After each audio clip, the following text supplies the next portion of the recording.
Hi everyone, today I want to talk about suffering. Something we all suffer from, but to actually understand what suffering is and be able to deal with it. So many people give up training because they're suffering in different areas in their life. Sometimes they're suffering in their training or because of their training.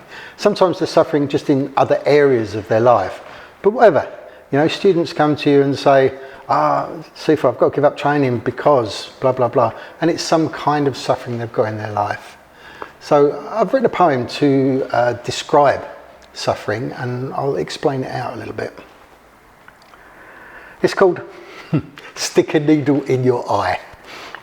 Stick a needle in your eye, that's suffering. Unrequited love, that's suffering. Watching loved ones in pain, that's suffering. Poverty, illness and hunger, that's suffering. Growing old and ugly, that's suffering. Not getting what you want, that's suffering. Getting what you want, that's suffering. Hang on, how can that be suffering? Because the moment you get it, you try and keep it.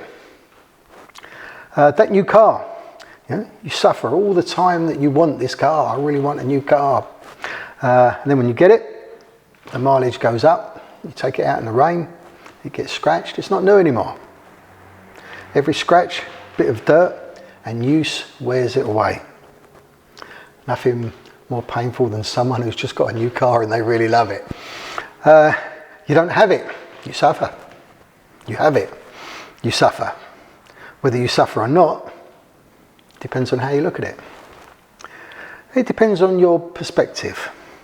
If you're attracted to something, you suffer. If you try to push it away, you suffer. Attraction and aversion, they're just the same, just two sides to the same coin. I do get a lot of people say to me, I'm going to go and be a Buddhist. So what's that? And they say, because I'm non-attachment, I don't want to be attached to anything anymore. My answer is, I don't think you understand Buddhism. Buddhism is to engage in life. Which I'll come to. How do you live and not suffer? By changing your perspective. Fully engage in life, but let it pass. Nothing stays the same. Life isn't fair. Joy and pain only exist because of the other.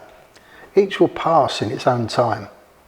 Live it, love it, and let it go. Give without the need to receive. Always consider the needs of others, and you'll always be happy. So when the Buddha talked about suffering, he gave what he called his Four Noble Truths. There is suffering, but you have to understand what it is. There's a cause of suffering, and which it kind of translates as desire. There's an end to suffering, and then he gave the Eightfold Path. And the Eightfold Path was just simply a way to live, and it came into three areas, and it's your mental view, your aspirations, and then your speech, your behaviour, how you earn a living, and then in meditation it's your effort, your mindfulness and concentration. A scientific study on happiness recently realised that it wasn't about money, it wasn't about love, but the happiest people were the people that had meaning and purpose in their life. And I think that's what it comes down to. The point of training and the point of, in the dojo, you kind of, place of learning the way, you live life in quite a condensed way, so you get a lot of rich experience fairly quickly. And if you meditate, you get a lot wiser because you get down deep inside of yourself. And that's where you get to realise that if you try and hold on to things, if you try and keep things the same, you're only going to suffer. If you want and need loads of things, you're only going to suffer. Actually, what you need is wisdom. When you can look at life and you understand these things will just come and go, everything rises, everything falls. The way of life is that it's not necessarily fair. People think in karma that everybody gets their just desserts according to the human laws of justice. It's not true. Some people suffer and It's a shame, they shouldn't need to, but that's the way life is. So the wisdom is, you won't sit there going, it's not fair, why don't that person get it?